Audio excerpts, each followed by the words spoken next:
मध्ये बीड जिल्ह्यातील खासदार, सर्व आमदार आणि मराठा जे समन्वयक आहेत त्यांनी देखील पाठिंबा दिलेला आहे। नाही, ज्या लोकप्रतिनिधींनी, आमदार, खासदार आणि विविध सामाजिक संघटनेचे नेते यांनी पाठिंबा दिलेले त्या सर्वांचा आम्ही मनपूर्वक आभार व्यक्त करतो। कारण की त्यांच्या लक्षात आलेलं आहे की बंजारा समाज गैरवाजवी मागणी करत नाही। या मागणीला कायद्याचा आधार आहे, गॅजेटियर एक निमित्त आहे। आमच्या ताईंनी सांगितल्याप्रमाणे अनेक आयोग, बापट आयोग आहे, रेणके आयोग आहे, इदाते आयोग आहे, कालेलकर आयोग आहे आणि SR नाईक यांची डिसेंट नोट आहे, असे अनेक त्याला पुरावे आहेत जे की आम्ही सिद्ध करू शकतो। म्हणून लोकप्रतिनिधींनी आम्हाला पाठिंबा दिलेला आहे। त्यांनी पाठिंबा दिला जरी नसता तरी बंजारा समाजाची वज्रमूठ महाराष्ट्र स्तरावर आता आम्ही आवळलेली आहे।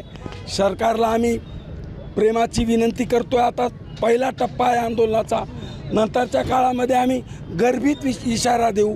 नंतरच्या काळामध्ये मुंबई बंद करणं आमच्यासाठी फार मोठी गोष्ट नाही आहे, परंतु आम्ही टप्प्याटप्प्याने आमचे एक महाराष्ट्र आरक्षण कृती समिती आहे, त्यांच्या मार्गदर्शनाखाली आणि सूचनेनुसार आमचे पुढील आंदोलनाचे टप्पे सुरू होतील। परंतु आज बंजारा समाज जो बीड जिल्ह्यातला वाडी, वस्ती, तांडा, रात्री प्रचंड पाऊस झाला, सकाळी 12 वाजेपर्यंत पाऊस होता, तरी आज 1.25 ते 1.5 लाखाच्या संख्येने रस्त्यावर उतरला।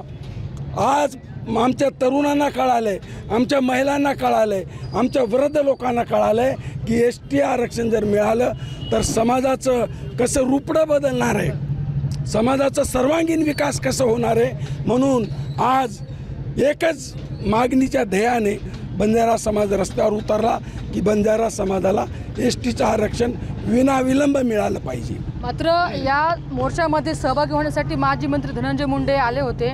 त्यांनी या ठिकाणी उपस्थितांना संबोधित पण केलेलं आहे, पण ते बोलते वेळेस म्हणाले होते की बंजारा आणि बंजारा एकच आहे। यावरती प्रचंड नाराजी देखील पाहायला भेटलेली आहे। यावरती तुम्ही काय सांगाल?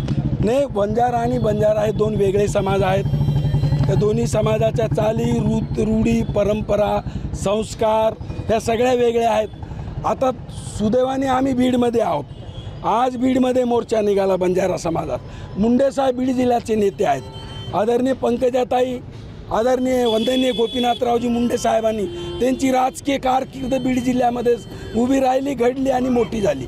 आणि त्या प्रत्येक राजकीय कारकिर्दीमध्ये, राजकीय लढाईमध्ये बंजारा समाजाने मुंडे परिवाराला प्रचंड साथ दिली, प्रेम दिलं, आदर दिला आणि तो प्रेम आणि आदर आज भी कायम आहे, उद्या पण कायम राहणार। तर त्या अँगलने आदरणीय धनंजय मुंडे साहेब ते बोलले असतील, परंतु बंजारा आणि बंजारा कुठल्याही अँगलनी एक समाज नाही, दोन्ही वेगळे